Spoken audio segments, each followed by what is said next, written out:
सुरा सम्पूर्णकलशम् रुधिराप्लुतमेव च दधानहस्तपद्माभ्याम् ऊष्माण्डशुभदास्तु मे। ನಮಸ್ತೆ ವೀಕ್ಷಕರೇ, ಅಶ್ವವೇಗ ಡಿಜಿಟಲ್ಗೆ ಸ್ವಾಗತ. ನಾನು ಕೀರ್ತಿ. ನಾಡಿನ ಸಮಸ್ತ ಜನತೆಗೆ ದಸರಾ ಹಬ್ಬದ ಹಾರ್ದಿಕ ಶುಭಾಶಯಗಳು. ಮೈಸೂರು ದಸರಾವು ರಾಜ್ಯದ ನಾಡ ಹಬ್ಬ ಆಗಿದ್ದು 10 ದಿನಗಳ ಹಬ್ಬವಾಗಿದೆ. ನವರಾತ್ರಿ ಎಂದು ಕರೆಯಲ್ಪಡುವ 9 ರಾತ್ರಿಗಳಿಂದ ಪ್ರಾರಂಭವಾಗುತ್ತದೆ. ನವರಾತ್ರಿಯಲ್ಲಿ ಆ ಜಗನ್ಮಾತೆಯನ್ನು ಆರಾಧಿಸುವ 9 ಸ್ವರೂಪಗಳಲ್ಲಿ 4ನೆಯ ದಿನ ಕೂಷ್ಮಾಂಡ. ಕೂಷ್ಮಾಂಡ ಯಾರು? ಈ ದೇವಿಯನ್ನು ಯಾವ ಥರ ಪೂಜೆ ಮಾಡಬೇಕು? ಕೂಷ್ಮಾಂಡ ರೂಪದ ಹಿನ್ನೆಲೆ ಏನು ಅಂತ ತಿಳಿಯೋಣ ಬನ್ನಿ. ಶರನವರಾತ್ರಿಯ 4ನೆಯ ದಿನ ದೇವಿಯ ರೂಪದ ಹೆಸರು ಕೂಷ್ಮಾಂಡ ದೇವಿ. ಕುಸ್ಮಿತಃ ಉಷ್ಣಾಂ ಕೂಷ್ಣಾಂ ಅಂತರ್ಥ. ಕುಸ್ಮಿತಃ ಅಂದರೆ ಸಹಿಸುವುದಕ್ಕೆ ಕಠಿಣವಾದದ್ದು.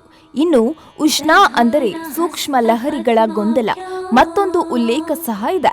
ತ್ರಿವಿಧ ತಾಪಯುಕ್ತಂ ಸಂಸಾರಂ ಸಾ ಅಂಡೆ ಮಾಂಸಪೇಶಂ ಉದರ ರೂಪಾಯಂ ಯಸ ಸಾ ಕೂಷ್ಮಾಂಡ ಎಂದಿದೆ. ತ್ರಿವಿಧ ತಾಪ ಅಂದ್ರೆ ಸೃಷ್ಟಿ, ಸ್ಥಿತಿ ಹಾಗೂ ಲಯ.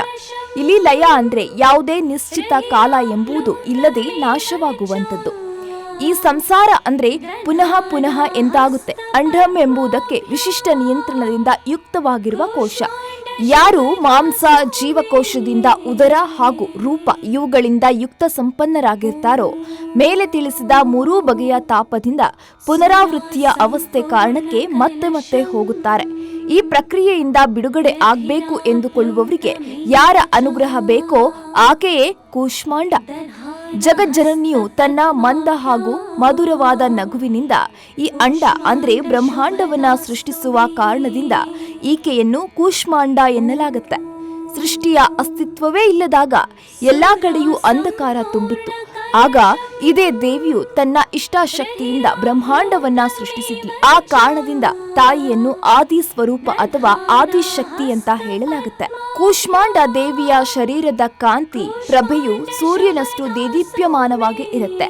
ಆ ತಾಯಿ ಅದೆಷ್ಟು ತೇಜಸ್ಸಿನಿಂದ ಕೂಡಿದ್ದಾಳೆ ಎಂಬುದನ್ನು ಉದಾಹರಿಸುವುದಕ್ಕೆ ಇದೊಂದು ವಿವರಣೆ ಸಾಕು. ತಾಯಿಯ ತೇಜಸ್ಸು ಹಾಗೂ ಪ್ರಕಾಶದಿಂದಲೇ 10 ದಿಕ್ಕುಗಳು ಪ್ರಕಾಶಿಸುತ್ತಿವೆ. ಈ ಬ್ರಹ್ಮಾಂಡದ ಎಲ್ಲಾ ವಸ್ತು ಪ್ರಾಣಿಗಳಲ್ಲಿ ಇರುವಂತ ತೇಜಸ್ಸು ಇವಳದ್ದೇ ಛಾಯೆ ಆಗಿದೆ. 8 ಭುಜಗಳಿರುವ ಕಾರಣಕ್ಕೆ ಈ ದೇವಿಯನ್ನ ಅಷ್ಟಭುಜ ದೇವಿ ಅಂತ ಆರಾಧಿಸಲಾಗುತ್ತೆ. ದೇವಿಯ 7 ಕೈಗಳಲ್ಲಿ ಕಮಂಡಲ, ಧನಸ್ಸು, ಬಾಣ, ಕಮಲ, ಅಮೃತ ತುಂಬಿದ ಕಳಶ, ಚಕ್ರ ಹಾಗೂ ಗದೆ ಇವೆ. ಈಕೆಯ ವಾಹನ ಸಿಂಹವಾಗಿದೆ. ಕೂಷ್ಮಾಂಡ ಅಂದರೆ ಸಂಸ್ಕೃತದಲ್ಲಿ ಕುಂಬಳಕಾಯಿ. ಈ ತಾಯಿಗೆ ಕುಂಬಳಕಾಯಿಯನ್ನ ಬಲಿ ನೀಡುವುದೇ ಹೆಚ್ಚು ಪ್ರಿಯ. ಯಾರು ಕೂಷ್ಮಾಂಡ ದೇವಿಯನ್ನ ಆರಾಧಿಸುತ್ತಾರೋ ಅಂತವರ ಋಣ, ದಾರಿದ್ರ್ಯ, ರೋಗ, ಶೋಕಗಳು ದೂರವಾಗುತ್ತೆ.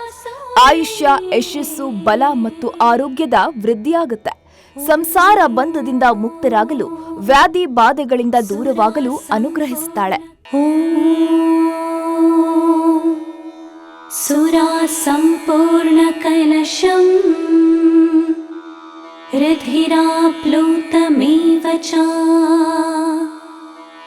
दधानहस्तपद्माभ्याम् ऊष्माण्डशुभदास्तु मे. ಇದಾಗಿತ್ತು ಇಂದಿನ ಅಶ್ವವೇಗ ಸ್ಪೆಷಲ್. ನೋಡ್ತಾ ಇರಿ ಅಶ್ವವೇಗ ನ್ಯೂಸ್. ಇದು ಸತ್ಯಾನ್ವೇಷಣೆಯ ಓಟದಲ್ಲಿ.